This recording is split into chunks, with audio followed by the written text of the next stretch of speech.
क्या कभी आपने सोचा है कि एक लड़की को पुछरे ने बताया कि शादी से पहले इसकी पूजा दे देना, लेकिन हमारे उत्तराखंड के डंगरियों का मजाक बनाना पड़ा भारी। दोस्तों, आज की कहानी में आपको देखने को मिलेगा किस तरीके से आज की यूथ जनरेशन ने हमारे उत्तराखंड के जब धामी ने भविष्यवाणी करी विवाह से पहले आप इनके छल को पूछ दीजिए, लेकिन उन्होंने इस चीज का कोई जवाब नहीं दिया और सुने का अनसुना कर दिया। नमस्कार दोस्तों, मैं हेमचू पहाड़ी आज आप लोगों के समक्ष एक सत्य घटना और लेकर आया हूं।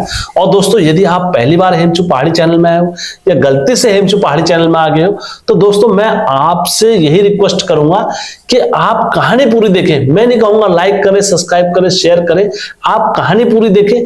कहानी पूरी देखने के बाद आपको लगता है कि वाकई में यार हेमचू पहाड़ी भाई की ये कहानी में सच्चाई है और हेमचू पहाड़ी भाई ने एकदम सटीक बात बोली है, फिर दोस्तों आप हेमचू पहाड़ी को लाइक भी करें, सब्सक्राइब भी करें। फिर आपका उत्तरदायित्व तो है उत्तराखंड की संस्कृति को आगे बढ़ाने का। दोस्तों, यदि मेरे इस प्रयास से किसी एक के मन में भी अपने इष्ट के प्रति, अपने घर वालों के प्रति आस्था अगर जाग गई, तो मैं यहां बैठे अपना आप को बड़ा भाग्यशाली समझूंगा। दोस्तों, हमेशा की तरह वीडियो में आगे बढ़ने से पहले चैनल का इंट्रो।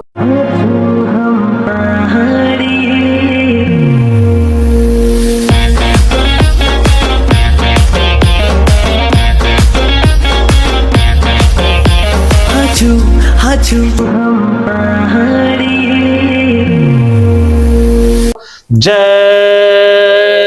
बिरकारा बजरंगी, हर हर हर हर हर हर हर हर हर हर महादेव। आप सभी भक्तों को महादेव की कृपा और बजरंगबली का आशीर्वाद हमेशा बने रहने चाहिए। दोस्तों आज की सत्य स्टोरी में आगे बढ़ने से पहले, जैसे कि आप सभी को पता है, इस टाइम पर हमारा पितृपक्ष चल रहा है और पितृपक्ष में सभी हमारे उत्तराखंड के जितने भी धामी और जितने भी हमारे डंगरी लोग सभी होते हैं, तो वो अपने किसी न किसी कड़ी से जुड़े होते हैं। तो वो इस टाइम पर सारे काम छोड़ छाड़ के वो अपनी पूजा आराधना में नहीं रहते हैं, वो अभी इस टाइम पर पितरों के ध्यान में रहते हैं। तो दोस्तों, यदि पितरों से रिलेटेड कुछ भी कहानियां आप लोगों के पास है तो आप लोग अवश्य हेमचू पहाड़ी के साथ साझा करें, और देवी देवता किसी की कहानी भी है तो आप लोग हमारे साथ साझा करें। दोस्तों, और आपको एक जानकारी और देना चाहूंगा, यदि आप सोच रहे हो हम हेमचू पहाड़ी भाई के, जैसे मेरे पर कमेंट भी आ रहा था कि यार हेमचू पहाड़ी भाई हम आपसे बात करना चाहते हैं, कैसे करें, क्या करें, तो इसके लिए सीधा सीधा ऑप्शन है दोस्तों। या तो आप मेरे को फेसबुक से कर सकते हो या इंस्टाग्राम से बात कर सकते हो। यदि दोनों में से किसी से बात नहीं कर रहे हो तो आप सीधा मेरा टेलीग्राम लिंक है, आप टेलीग्राम लिंक में आप जाएं और हमारे वहां पर जुड़ जाएं। वहां पर से एडमिन में मेरा नाम आता है, तो आप वहां पर हमसे बात कर सकते हैं। और दोस्तों, आप वहां पर से मुझे कहानियां दे सकते हो और टेलीग्राम पर आपको जो चाहिए, जिसका भी आप किसी भी जागर का या किसी कहानी का आपको कुछ भी चाहिए तो आप मुझसे मांगे और टेलीग्राम पर आपको वो वीडियो मैं अवश्य दूंगा। टेलीग्राम में हमारे साथ जुड़े रहना और आपको सारी अपडेट और जो कुछ भी चाहिए आप मुझसे वहां पर पर्सनली बोलना। मैं आपको टेलीग्राम पर जागर की या किसी चीज की भी लिंक आपको चाहिए, मैं आपको वहां पर दूंगा। दोस्तों, आज की सत्य कथा में आगे बढ़ते हैं। दोस्तों, एक सुनीता नाम की लड़की थी, तो वो स्कूल में पढ़ाई करती थी और पढ़ाई करते करते दोस्तों होता ही है, जब लड़कियां बड़ी होती हैं जैसे जैसे, तो लड़कियों पर लोगों की हाय भी लगती है, हाय कितनी सुंदर हो गई, हाय कि तू बान है रे, हाय कि तू देखना भल है रे। तो इसी तरीके से सुनीता जो थी वो अपने पड़ाव में चल रही थी, तो लोग आते जाते रहते थे, देखते रहते थे वहां पर। तो इसी प्रकार से एक बार वहां पर जब जागर लगी, जागर लगने में भैरव देवता के डंगरिया थे, तो भैरव देवता ने वहां पर लड़की को देखा और लड़की को देखने के बाद उससे कहा कि इस पर छल लगा है और छल को जब भी तुम इसका विवाह करोगे या विवाह की बात चलेगी या कहीं पे कुछ भी होगा तो आप इस छल को अवश्य पूछ देना, नहीं तो इस लड़की को बाद में ये दिक्कत करेगा। तो उन्होंने कहा ठीक है पंडित जी, ठीक है बाबा जी, ठीक है। उन्होंने कहा बबूती वगैरह लगाने के बाद उन्होंने आगे को अपना कार्य करते रहे। दोस्तों, समय ना तो किसी के लिए आज तक रुका है और ना कभी रुकेगा, क्योंकि समय का परिवर्तन, समय का अभाव बड़ा तेजी से चलता है। अब क्या हुआ, लड़की जवान हो गई, और जब लड़की जवान हो जाती है तो रिश्ते देखने वाले भी आते हैं और बातचीत भी चलना स्टार्ट हो जाती है धीरे धीरे। तो ऐसे करते करते करते करते लड़की की बातचीत पक्की हो गई। जब लड़की की बातचीत पक्की हो गई तो अब इन्होंने उस चीज पर जोर भी नहीं दिया कि यार इस पर छल लगा था या नहीं लगा था, क्योंकि लड़कियों को कोई दिक्कत ही नहीं हो रही थी, कोई परेशानी नहीं हो रही थी लड़की को। तो ये क्यों उस चीज को करते या क्यों इस चीज को दिखावा करते। इन्हें कहा नहीं नहीं कुछ नहीं है, इन्हें शादी करो। इन्हें बात भी कर दिया यार, वो पंडित जी ने बोला था कर दे। उन्होंने कहा हो गया यार, ये फालतू के पिछड़े और फालतू की ऐसी चीजें करने के लिए मेरे पास ना तो समय है, उनके माता पिता ने बोला, ना तो हमारे पास समय है और ना हम इस चीज में पढ़ना चाहते हैं। उन्होंने कहा ठीक है फिर चलो कोई बात नहीं। उन्होंने अपनी लड़की का टीका पिठिया करा, और जब से टीका लग जाता है दोस्तों तो लड़की को बोला जाता है वो पराया धन हो जाती है। टीका लगने का मतलब ही यही होता है। तो उन्हें टीका वगैरह लगाया, लगाने के बाद फिर टीका लग गया जहां से, फिर आप उसका अगर छल भी पूजोगे कुछ भी पूजोगे तो फिर कोई उसका औचित्य नहीं रहता है। छल मतलब टीका लगने का मतलब और शादी होने का मतलब, बोलते हैं लड़की का अगर छल छुल कुछ भी है तो उसको विवाह से पहले ही उसे पूज दो। क्यों? क्योंकि दोस्तों जब अग्नि के फेरे होते हैं तो उस टाइम पर अग्नि के फेरे 3 जने नहीं लेते हैं, केवल 2 व्यक्ति लेते हैं, पति पत्नी। यदि लड़की पर छल हो गया तो 3 जने हो गए। तो पहले पति से पहले किसका अधिकार होगा? उसमें छल का अधिकार होगा। क्यों होगा छल का अधिकार? क्योंकि छल ने उसे पहले छला हुआ है और छल का जो हिस्सा है वो नहीं दिया गया है। तो इसलिए विवाह से पहले लड़की का जो छल होता है पूजने की परंपरा हमारे पहाड़ों में है। तो लड़की का इनने नहीं माना, टीका पिठिया लग गया। जहां से कौर मानव चढ़ जाता है लड़की को, या टीका लग जाता है पूरा, तो उसके बाद लड़की पराया धन हो जाती है।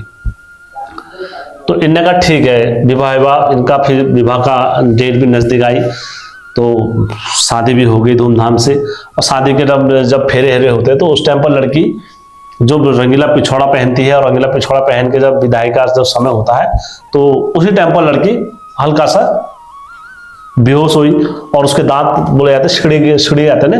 तो पहली बार लड़की बेहोश हुई। कब जब उस पर रंगीला पिछौड़ा चढ़ा। कब? पहली बार जब उसके गले में मंगलसूत्र पड़ा, पहली बार जब उसके सर पर मांग चढ़ी गई, पहली बार जब उसके कानों में कंठुले डाले गए, पहली बार जब उसके नाक में नथ डाली गई। तो दोस्तों जब लड़की पर ये श्रृंगार जब चढ़ता है उस टाइम पर, तो लड़की कन्या से देवी के रूप में परिवर्तन होती है। और जैसी लड़की जब कन्या से देवी के रूप में परिवर्तन होती है तो उस टाइम पर वो विवाहित लड़की हो जाती है, और उस टाइम पर उसमें जो देवी का रूप होता है वो उसमें चढ़ जाता है। क्योंकि विवाहित लड़की को क्या बोलते हैं हमारे वहां? श्रृंगार वाली लड़की को, पूर्ण श्रृंगार वाली लड़की को क्या बोलते हैं? देवी बोलते हैं। और जो अपूर्ण होती है उसको, जैसे विधवा होते हैं तो उसको गढ़देवी बोलते हैं, गढ़देवी है ना, तो उसको गढ़देवी बोलते हैं। लेकिन जो पूर्ण श्रृंगार में होगी वो क्या होगी? देवी होगी। तो जब लड़की पर वो पूरा श्रृंगार चढ़ा, श्रृंगार चढ़ने के बाद लड़की क्या हो गई? बेहोश हो गई। क्यों हो गई बेहोश? क्योंकि अब उस पे जो छल था वो क्या गया? विवाही गया। छल ने क्या ले लिए? फेरे ले लिए। और छल ने क्या कर दिया? उसके साथ विवाह कर लिया। ये पहाड़ियों की परंपरा होती है हमारी, क्योंकि इसको हमारे पहाड़ी लोग और कई लोग बोलते भी हैं। जब ये धूमधाम से विवाह हुआ, फिर उसको पानी डाला, सब कुछ करा, बेहोश से उसको होश में लेकर आए। लड़की को उन्हें क्या हुआ उन्हें पता नहीं क्या हुआ। और लड़की के लिए भी पहली बार हुआ था, पहली बार वो बेहोश हुई थी अपनी लाइफ में। तो अब जब वो बेहोश हो गई तो अब इस टाइम पर वहां पर मंडप पर कौन क्या करे, किसी के कुछ समझ में नहीं आया। तो उसी टाइम पर उनने पंडित जी ने खिचड़ी वगैरह परखी, और परखने के बाद सतनौका फेंका खिचड़ी का, वो बाहर फेंका। उसके बाद लड़की को विवाह कर दिया। अब जब शादी होगी लड़की की, तो वहां ससुराल में जब लड़की गई, वहां रहने के बाद वो धीरे धीरे उसके चाल में, उसके व्यवहार में, सब चीज में परिवर्तन आ गया। वो कोई भी चीज को देखती थी तो इतनी मोटी मोटी आंखें हो जाती थी उसकी, और इस तरीके से देखती थी जैसे क्रोध आग में चल रहा हो। तो ये सारी चीजें लड़की पर क्या हो गया? दुष्प्रभाव हो गया। अब दोस्तों बोला जाता है ना कि मसाण कई प्रकार के होते हैं। कोई तो मसाण विवाह के बाद लड़की को संतान सुख प्राप्ति दे देता है, लेकिन कुछ मसाण ऐसे होते हैं जो लड़की को बांझ बना देते हैं। क्यों? क्योंकि वो उससे कभी संतान को होने नहीं देते हैं, संतान को गर्भ में ही मार देते हैं। ऐसा कौन करते हैं दोस्तों? मर्द मसाण करते हैं। मर्द मसाण जिस लड़की पर लग जाता है दोस्तों, वो कभी उसके पति से उसकी बनने नहीं देगा। हर हमेशा उसके पति का और उसके आपस में खटपट रहेगी, और इतनी खटपट रहेगी कि वो अपने पति को ऐसे मतलब देखेगी कि जैसे कोई बाघ सामने आ गया हो, जैसे कोई गुलदार सामने आ गया हो। इस तरीके से अपने पति को देखना हो जाता था उसका। मर्द मसाण स्त्री को पूरा सुखा देता है, और वो कभी उस पर से बच्चे नहीं होने देता है। इतना ताकतवर होता है मर्द मसाण, अगर उसकी पूजा नहीं दोगे समय पर तो दोस्तों इस तरीके से उस पर जब मर्द मसाण लगा तो उसने पूरा लड़की को क्या कर दिया? सुखा दिया, और अपने पति को देख नहीं पाए। और जब उसको डांट रहे, ससुराल वाले डांट रहे, वो करे, तो वो और बिल्कुल किसी की बात सुनने के लिए राजी नहीं होती थी। मतलब कुछ होता है, वो कैसे ऐसे होता है कि डर जाते हैं, झेप जाती हैं बुआरियां कि तुम उसको जरा चिल्ला के बोलोगे या कुछ भी बोलोगे तो बुआरियां झेप जाती है कि यार हमारे ससुर जी बोल रहे हैं, ये हमारे ससुर जी का सम्मान है, या हमारे ससुर जी का हक है हमारा डांटना, हमारी सास का हक है हमारा डांटना, या हमारे देवर जी या जेठ जी का हक है हमारा डांटना अगर हमसे कहीं पर गलती हो जाती है। लेकिन कुछ लड़कियां जिन पर छल लगा होता है और जिन पर इनका प्रकोप होता है, वो किसी की एक रत्ती बात सुनने को राजी नहीं होती है। अब जब यहां पर मर्द मसाण ने लड़की को पूरा अपने गिरफ्त में ले लिया, और इस तरीके से गिरफ्त में ले लिया कि वो उसकी बात सुनने को राजी नहीं हो रही थी किसी की भी। अब ने कहा यार क्या करे क्या करे। अब कुछ दिन तक तो उन्होंने कहा यार खोजबीन करेंगे खोजबीन करेंगे खोजबीन करेंगे, उन्होंने खोजबीन उसकी नहीं करी। अब वो रात में भी क्या करती थी? बाल खोल के और विकराल करके बैठ जाती थी। अब जो इस कंडीशन में जो पति होगा वो कैसे रह पाएगा भाई, ये सोचो। और भागते इस तरीके से बहकी बहकी, और पति को नींद इसलिए नहीं आई कहीं मैं सो गया तो ये कहीं मुझे ना मार दे। अब धर्म संकट पति के लिए ये हो गया। उन्होंने कहा यार क्या करूं क्या करूं। अब उसको कितनी जगह दिखा दिया लड़की को, वो समझ में नहीं पा रही थी। लड़की को कितनी जगह दिखा दिया उनके ससुराल वालों ने, कुछ समझ में नहीं आया किसी के, क्योंकि मर्द मसाण इतनी आसानी से पकड़ में नहीं आता है। तो इस हिसाब से अब ये सोचो कितना ताकतवर वो देवता होगा मर्द मसाण, कि वो बच्चे को गर्भ उसमें ही खा लेता है, स्त्री को पूरा सुखा देता है, पूरा खून पे जाता है एक तरीके से समझ। तो इतना ताकतवर होता है मर्द मसाण। तो कई जगह दिखा दिया, कई जगह वो हो गया, वो समझ में नहीं आया। जब ये थक हार गए पूरी तरह से, नगार अब तो कहीं कुछ नहीं होगा, अब कहाँ जाएं क्या करें। और आदमी को वो देख नहीं सकती थी। लेकिन कहते हैं ना जिनका भाग खराब होता है और जिनका भाग सही होता है तो उनको भगवान वैसे ही संजोग मिलाता है। यदि किसी स्त्री का भाग खराब होना होता है तो उसका पति भगवान ऑटोमेटिकली अच्छा दे देते हैं, समझदार दे देते हैं।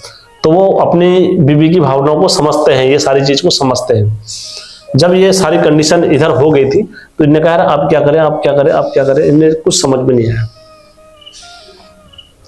तो अब यहां पर से क्या हुआ, इनका लड़की को इन्हें पकड़ा और ये कहां लेकर आ गए, लड़की के घर लेकर आ गए। भाई इन्होंने कहा भैया ससुर जी ये रही तुम्हारी लड़की, जो खर्चा लगेगा इसको दिखाने के लिए मैं दूंगा, लेकिन मुझे इसके साथ रात को सोने में डर लगती है, क्योंकि ये इस तरीके से करती है, इस तरीके की इसकी हरकत रहती है और ये मुझे देख नहीं पाती है और मेरे को ये मारने के लिए 24 घंटे तैयार रहती है, तो मैं कैसे इसके साथ सो जाऊं।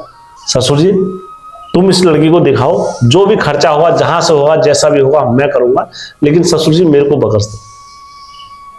तो ससुर जी ने कहा चलो कोई बात नहीं बेटा, हम इसको दिखाते हैं, इसको यहीं छोड़ दो कुछ दिन के लिए हमारी लड़की। तो अब क्या करा उन्होंने, अपनी लड़की को इधर उधर कई जगह दिखाना स्टार्ट करा, तो कहीं कुछ नहीं हुआ। जब कहीं से कुछ नहीं हुआ, इत्तेफाक से वही भैरव के डंगरिया जो थे वो एक दिन वहां पहुंचे पूजा में। और जब भैरव के डंगरिया वहां कहीं जगह लगे हुए थे दरबार में, तो उस टाइम पर वही लड़की भी वहां वो लेके आ गए थे सुनीता को भी। जब सुनीता को जब लेके आए तो भैरव को ने कहा डंगरिया आके वहां डंगरिया आके सब जगह दिखा दिया तुमने, एक बार उनको भी दिखा दो भाई। उन्होंने कहा चलो ठीक है, वो सुनीता को भी वहां ले गए। जब सब जगह से पूछ चल रही थी तो उसी टाइम पर वो भी अपने वहां पर दानियां रख दी, और उन्होंने कहा, उसकी मम्मी और पापा रोने लग गए वहां पर दानियां रखते हुए। उन्होंने कहा, हे देवता, आज तुम्हारे शरण में आए हैं और हम बसाया हुआ घर उजड़ने की कगार पर है। हे भैरव देवता, क्या करें, कोई ऐसा उपाय या कुछ भी आप अपनी तरीके से कुछ भी करें प्रभु, जिस वजह से हमारी पुत्री का घर बच जाए। और हम क्या करें, हम कुछ नहीं कर सकते हैं भैरव देवता, हम तुम्हारे सामने नतमस्तक हैं। हे भैरव बाबा, तुम्हारे चरणों में हमारा कोटि कोटि नमन है। हे भैरव बाबा, करुणा अवतारी हो। हे भैरव बाबा, तुम महादेव के स्वयं अवतारी हो। हे भैरव बाबा, तुम हर संकट और हर दुख काटने वाले हमारे उत्तराखंड के देवता हो। जब ये वचन इन्हें बोले तो दोस्तों भैरव बाबा ने इनकी दानियां देखी, और दानियां देखते देखते देखते देखते देखते देखते देखते ये भैरव देवता उन पर झट से प्रकट हो गए। जैसे झटके से प्रकट हुए भैरव देवता, तो दोस्तों वहां पर जितने भी थे सभी ने बोला भैरव देवता की जय, बोलो भैरव बाबा की जय। तो दोस्तों जैसे भैरव देवता प्रकट हुए तो भैरव देवता ने बोला, तुम तो भैरव का मजाक बना रहे थे यार, तुमने तो भैरव को बिल्कुल अपने गोट का बैल समझ लिया कि जब मर्जी तब मुझे बुलाओगे और लास्ट में मेरा मजाक बनाओगे। उन्होंने कहा, प्रभु हमने तुम्हारा क्या मजाक बनाया, हमने तो आज हम पहली बार तुम्हारे उसमें आ रहे हैं और तुम कह रहे हो हमारा मजाक बना रहे हो। उन्होंने, क्यों रे सौकार, तेरे को याद है या नहीं है, मैं बताऊं फिर तेरे को बता।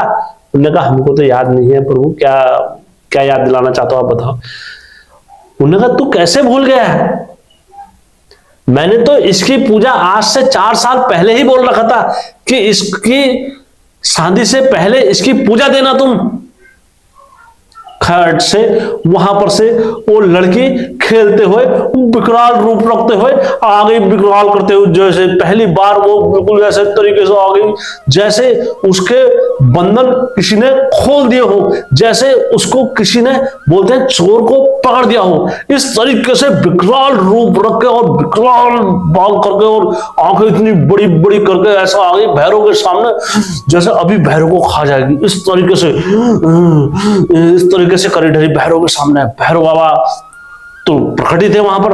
जब वहां पर वो आ गए इस तरीके से, भैरव ने कहा, खबरदार, ये भैरव की चौकी है, भैरव तेरा नाम भी जानता है और भैरव तुझे ठिकाना लगाना भी जानता है। भैरव का ये चिमटा है और भैरव के चिमटे से कोई आगे नहीं बढ़ा आज तक। गुरु मानेगा तो तेरे को जो कहेगा वो मिलेगा, और अगर तू यही रॉयट बैट दिखाएगा तो तेरे को भैरव यहीं पर झोली में रख के अपने साथ में ले जाएगा। तो दोस्तों फिर जो उस लड़की थी वो गिर गई, समझ लो कुछ क्षण के लिए उसका देवता चले गया उसके शरीर में से। तो जैसे ये वचन भैरव बाबा ने बोले, उन्होंने कहा, क्यों, मैंने तेरे को आज से 4 साल पहले पहचान लिया था और उस टाइम पर तू इस लड़की पर खेल भी नहीं रहा था, तब मैंने तेरी पोल खोल दी थी। आज तू क्या सोच रहा है, इतनी जगह जाकर आया है और घाट घाट होकर आया है, तेरे को किसी ने नहीं पकड़ा, तो क्या ये भैरव भी नहीं पकड़ेगा तेरे को? मैं भैरव हूं, भैरव हर चीज जानता हूं और हर चीज परखना देखना जानता हूं मैं। तब जाके वहां पर जो उसके मम्मी पापा और थे, उन्होंने कहा, हे भैरव देवता, हमें सब याद आ गया, उस टाइम पर हम भी इस चीज को मजाक में ले लिया था, हमने अपनी स्वयं संस्कृति का मजाक बनाने में पार्टिसिपेट करा।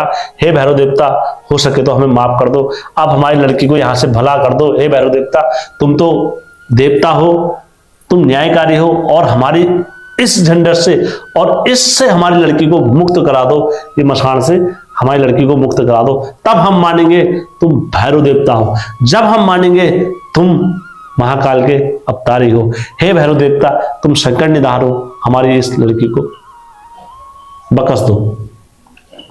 तब दोस्तों फिर मसान को उनने बुलाया अपने दाड़ियां फेंक के, और दाड़ियां फेंक के उन्होंने बुलाया, मैं तेरे को जो पूजा का सामान जाता है दोस्तों जो मसान का बोला जाता है, मर्द मसान का जो पूजा का सामान जाता है वो मैं गुप्त रखूंगा, वो नहीं बताऊंगा आप लोगों को, क्योंकि ये हर कोई फिर करने लग जाएगा विद्या, तो इस वजह से मैं आपको इसे गुप्त रखूंगा। तो दोस्तों फिर उन्होंने जो मर्द मसान की जो प्रक्रिया का होता है वो पूरा भाग दिया। भाग देने के बाद वो नहीं जा रहा था, तब भैरव बाबा ने कहा या तो तेरे को झोली में डालता हूं या तेरे को अपने साथ ही ले चलता हूं। तब फिर उसने कहा भैरव बाबा मैं आपके साथ नहीं रहूंगा, क्योंकि आपका रूप देख के और आपके साथ रह के तो मैं जीते जी नरक में जाऊंगा। हे भैरव बाबा, इसलिए मुझे आप मेरा भाग दे दो, मैं इस लड़की का पल्ला छोड़ दूंगा। तो जो भी उसका भाग था भैरव बाबा ने वो भाग दिया उसका सही सलामत, और देने के बाद दोस्तों वो लड़की आज की डेट में उसके 2 बच्चे हैं और भरा पूरा परिवार है, और अपने ससुर का और अपने पति का बहुत अच्छे से ख्याल रख रही है। इसमें मैं कुछ भी मिथ्या नहीं बोल रहा हूँ। किसी को भी लगता है कि यार हेम भाई ने इसमें गलत बोला है, कहानी में कुछ टूटी है, तो आप लोग मुझसे संपर्क कर सकते हैं। और दोस्तों किसी भाई को इसका प्रमाण चाहिए तो आप मुझसे 3 दिन में संपर्क कर सकते हैं, तो मैं अवश्य आपको इसका प्रमाण दूंगा, क्योंकि ये कहानी मेरे पर डेली आती है तो मुझे खुद याद नहीं रहता है कि किसने भेजी है। और यदि कहानी आपको अच्छी लगी होगी, अपनों के साथ, परिवार वालों के साथ, अपने मित्रों के साथ और अपने घर वालों के साथ इस कहानी को अवश्य शेयर करना। और अधिक जानकारी अगर आपको कुछ भी चाहिए और कोई सी वीडियो का भी अगर आपको पार्ट अगर कुछ भी चाहिए तो आप मेरा टेलीग्राम लिंक ज्वाइन करें, और वहां पर मैं आपको टेलीग्राम लिंक में अपडेट देता रहता हूं। हर चीज की देवी देवताओं से रिलेटेड कुछ भी हो मैं समय समय पर आप लोगों के साथ साझा कर सकता हूं। तो दोस्तों ऐसी इंफॉर्मेशन के लिए आप टेलीग्राम हमारा अवश्य ज्वाइन करें, और वहां पर आपको सारी इंफॉर्मेशन मिल जाएगी। जय उत्तराखंड, जय